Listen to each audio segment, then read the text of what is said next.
hamba-hambamu atau jemaat yang hadir di sini ya Tuhan. Jadikan mereka telinga seorang murid, dengan menjadi seorang murid mereka bisa duduk baik ya Bapa, mendengarkan firman-Mu dan mengerti, sehingga dapat menjalankannya dengan baik juga. Hamba-Mu yang tidak ada apa-apanya ini Tuhan Yesus, Kau murapi dari ujung rambut hingga telapak kaki. Kiranya kata-kata atau suara hati-Mu saja ya Bapa yang berbicara ya Bapa, bukan hamba-Mu. Rendahkan hamba serendah-rendahnya, biar nama-Mu yang dimuliakan, jemaat semua diberkati. Terima kasih Tuhan Yesus, kami siap mendengarkan firman-Mu. Semua yang siap mendengarkan firman Tuhan berkata amin. Haleluya. Tuhan, silakan duduk saudara. Juga haleluya.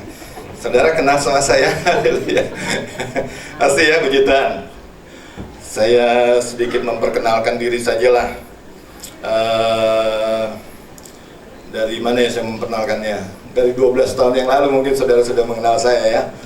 Tapi puji Tuhan, masuk mimbar ini, di atas mimbar ini saya baru kedua kalinya. Puji Tuhan, tepuk tangan dulu buat Tuhan Yesus. Paling nggak ada saudara, walaupun 2 kali dan ibadah yang pertama. Puji Tuhan. Haleluya. Hari ini saya mau berbicara, jadi berkat buat saudara, belajar belajar dari peristiwa Pentakosta saudara. Ya. Itu aja perkenalannya, 12 tahunnya aja saudara. Saudara tahu apa predikat, kapasitas segala macam saya di sini 12 tahun. Dan juga pengalaman hidup saya dengan Tuhan Yesus, narkoba, puji Tuhan. Ya, dipulihkan. Jadi pilot lagi pula, dipakai lagi. Segala macam saya sudah bersaksi di sini. Oh iya, sedikit informasi buat mungkin yang kangen sama Om Yuda. Pak Yuda, ya, Pak Yuda sekarang khotbah di Cirebon jam 6 pagi. Si Om Yuda pagi-pagi rajin sekali dia. Puji Tuhan ya. Anak saya karena ibadah di sana. Si Nathan kan belajar terbangnya di Cirebon. Puji Tuhan. Ya, kembali lagi kita belajar dari hari Pentakosta ya. Karena titip pesan dari pimpinan di sini bahwa ini masih bulan-bulan Roh Kudus, Pak Daniel. Kita bicara Parakletos, bicara Roh Kudus saja katanya. Haleluya. Pentakosta atau pencurahan Roh Kudus, saudara, itu diangkat dari hari rayanya umat Yahudi. Ya, Pentakosta di sini udah, waduh, ini membosankan nih kayaknya video khotbahnya nih tentang pengetahuan kali, tentang knowledge ya. Ya saudara, ya baik saudara dengar ya. Amin. Ya, itu Pentakosta atau pencurahan Roh Kudus itu diambil dari hari rayanya orang Yahudi, Pentakosta mereka namanya. Kenapa Pentakosta? Karena hari yang ke-50. Kalau umat Kristen itu menyebutnya adalah Minggu Putih, saudara. Ya, atau pencurahan Roh Kudus. Ya, kepada para rasul di Yerusalem ya saudara ya, pencurahan Roh Kudus ya, seperti pencurahan Roh Kudus 50 hari setelah Yesus bangkit ya saudara ya. Itu nubuat tersebut adalah nubuat dari perantara nubuat dari Nabi Yoel saudara ya. Itu tertulis nubuat dari Nabi Yoel itu tertulis dalam Yoel 2 ayat 28 saudara ya, Yoel 2 ayat 28. Dan nubuat-nubuat yang lain seperti dari Yeremia dan dari Yeskiel saudara ya. Kalau kita umat Kristen menyebutnya adalah apa tadi? Minggu Putih ya saudara ya. Itu tertulis dalam Kisah Para Rasul 2 ayat 15 ya. Kita buka aja dulu satu firmannya ya, biar saudara percaya gitu, karena saya jarang-jarang naik ke atas mimbar ini. Ini bukan dari mana? Kisah Rasul ya, Andi? Ya, saya baca buat saudara ya. Orang-orang ini tidak mabuk seperti yang kamu sangka, karena hari baru pukul 9. Terus, tetapi itulah yang difirmankan Tuhan dengan perantara Nabi Yoel. Buktinya, konfirmasinya ada di Yoel 2 ayat 28.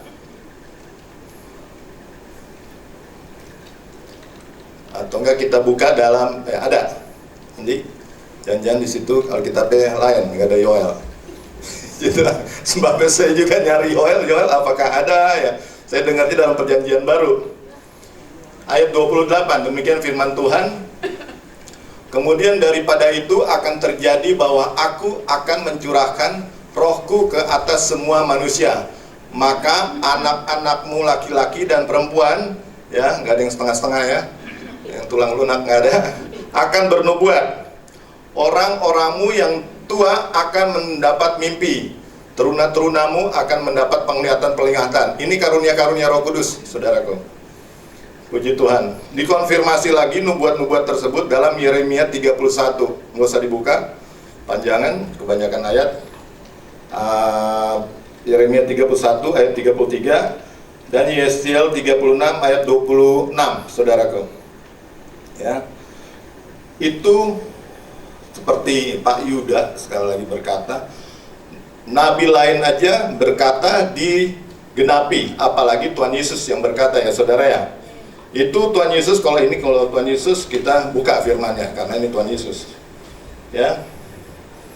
Dalam Yohanes 14 ayat 18. Yohanes 14 ayat 18. Ini perkataan Tuhan Yesus, aku tidak akan meninggalkan kamu sebagai yatim piatu, aku datang kembali kepadamu. Ya, saudara ya. Jadi saudara tidak ditinggalkan sebagai yatim piatu, seperti tidak ada orang tua. Tidak, saudara. Saudara punya orang tua yang menuntun, yang membimbing. Nanti kita bahas Roh Kudus itu sebagai pribadi apa, dan siapa sih Roh Kudus itu. Puji Tuhan. Yes, nabi yang lain bicara aja digenapi, apalagi Tuhan Yesus. Tertulis juga dalam Yohanes 14 ayat 16. Ya, Yohanes. Nah, kalau dekat-dekat di sini nggak apa-apa kita buka, karena firman-Nya tinggal dinaik turunin. Aku akan minta kepada Bapa dan Ia akan memberikan kepadamu seorang penolong yang lain, ya, yang lain selain Tuhan Yesus, padahal Dia sendiri, supaya Ia menyertai kamu selama-lamanya, saudara. Amin, saudara. Amin. Puji Tuhan. Terus peristiwa Pentakosta, itu hari ke-50 kalau orang Yahudi, atau pencurahan Roh Kudus, ya, menurut Alkitab itu dinyatakan sebagai gereja yang mula-mula, saudara.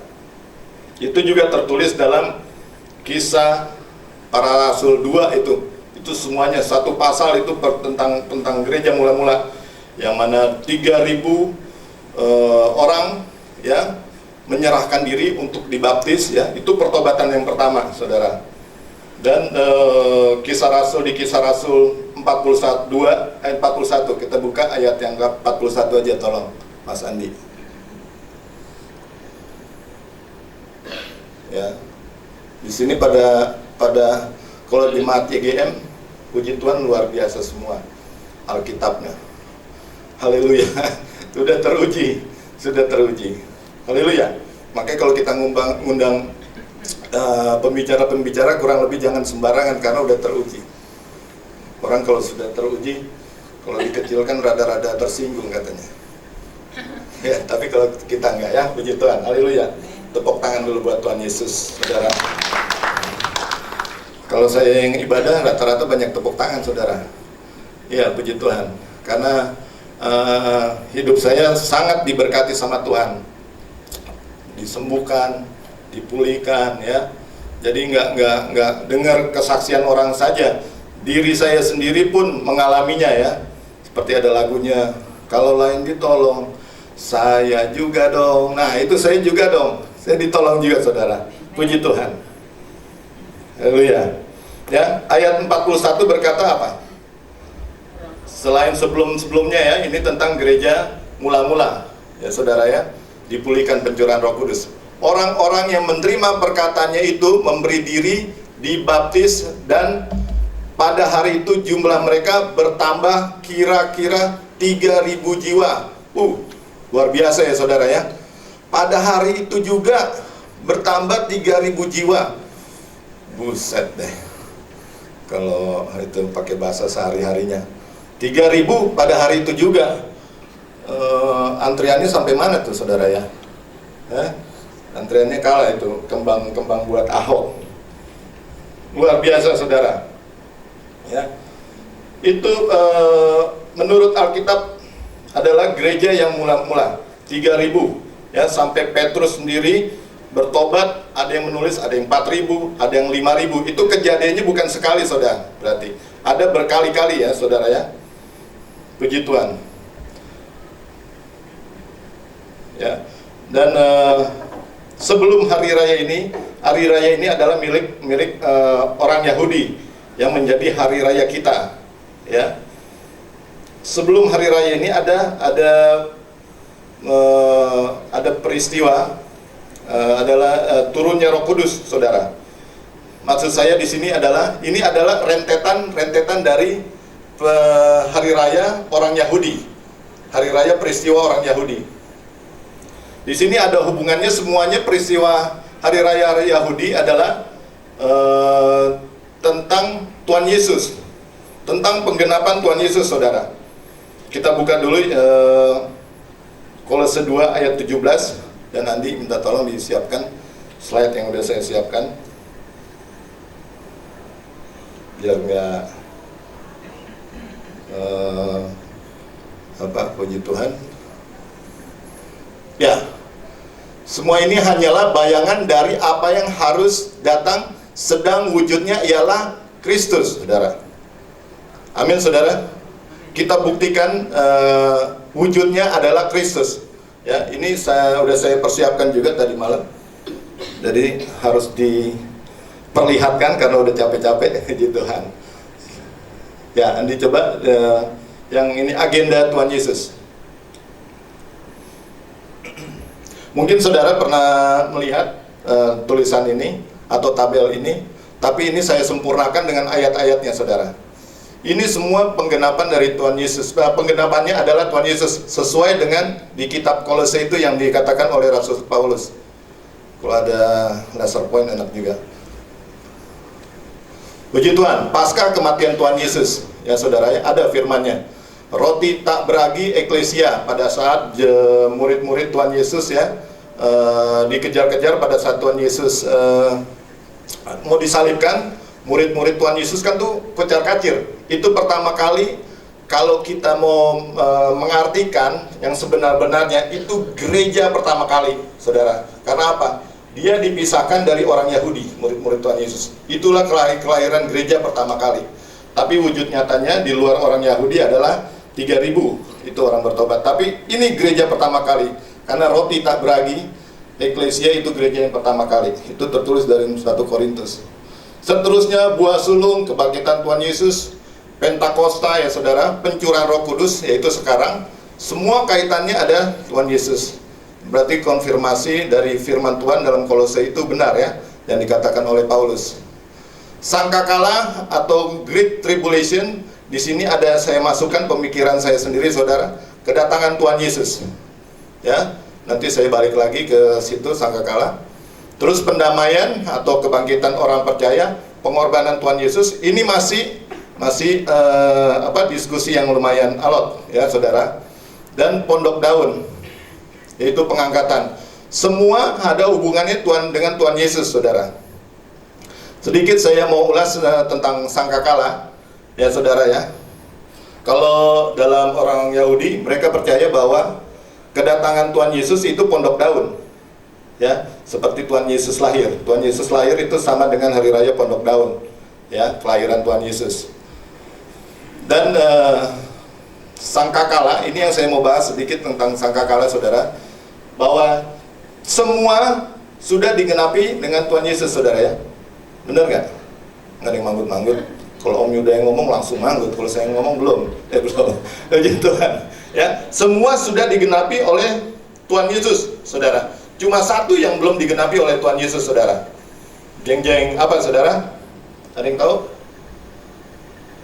Bapak tahu? Kedatangan Tuhan Yesus ya.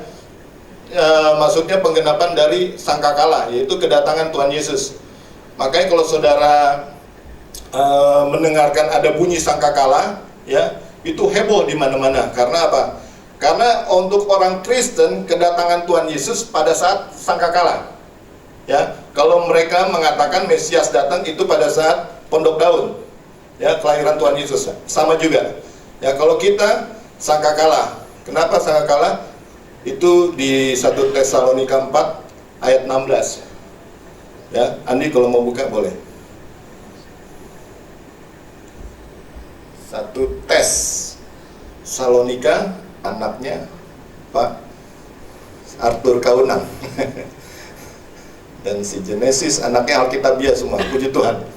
Ya, sebab pada waktu tanda diberi, yaitu pada waktu penghulu malaikat berseru dan sangkakala telah Tuhan berbunyi, maka Tuhan sendiri akan turun dari sorga, dan mereka yang mati dalam Kristus akan lebih dahulu bangkit, saudara.